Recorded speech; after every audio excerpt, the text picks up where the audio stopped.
that Allah subhanahu wa ta'ala created Adam alayhi salatu wasalam, and he had paradise. You know what is paradise?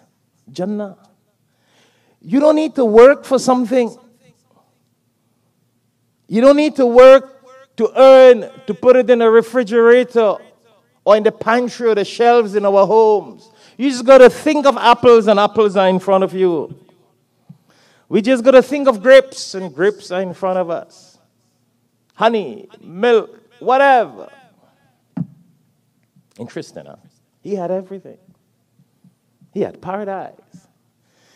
But Allah subhanahu wa ta'ala knew that he was missing something in the happiness, in that aspect of happiness as a man.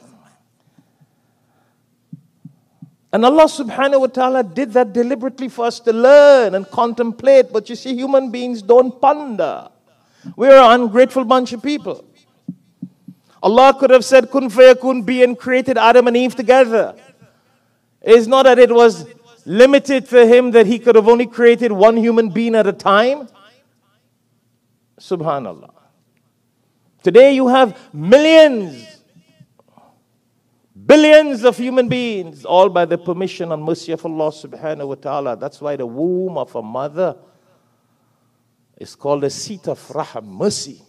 Because children are born from the rahmah and mercy from Allah subhanahu wa ta'ala. So Allah subhanahu wa ta'ala could have created Adam and Eve at the same time. But there's an interesting wisdom amongst the many lessons and wisdom that we learn in the creation of man and woman.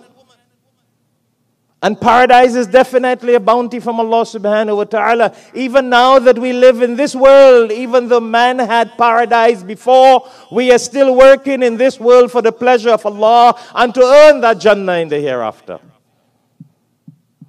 which we technically lost.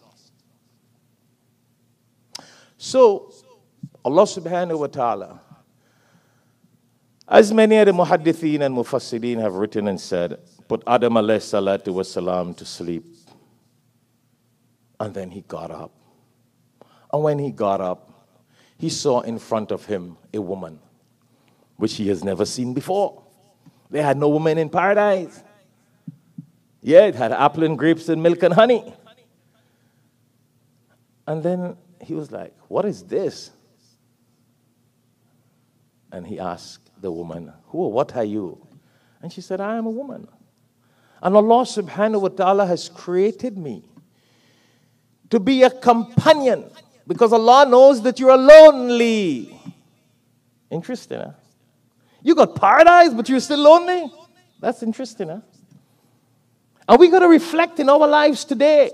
My brothers and sisters, even if we got the biggest mansion here in Florida or in the United States of America, it's a very lonely life without a wife.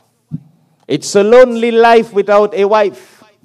Illa mashallah, unless we have some other valid reasons of sicknesses and do not have certain capabilities, etc. So you have no choice but to live the lonely life.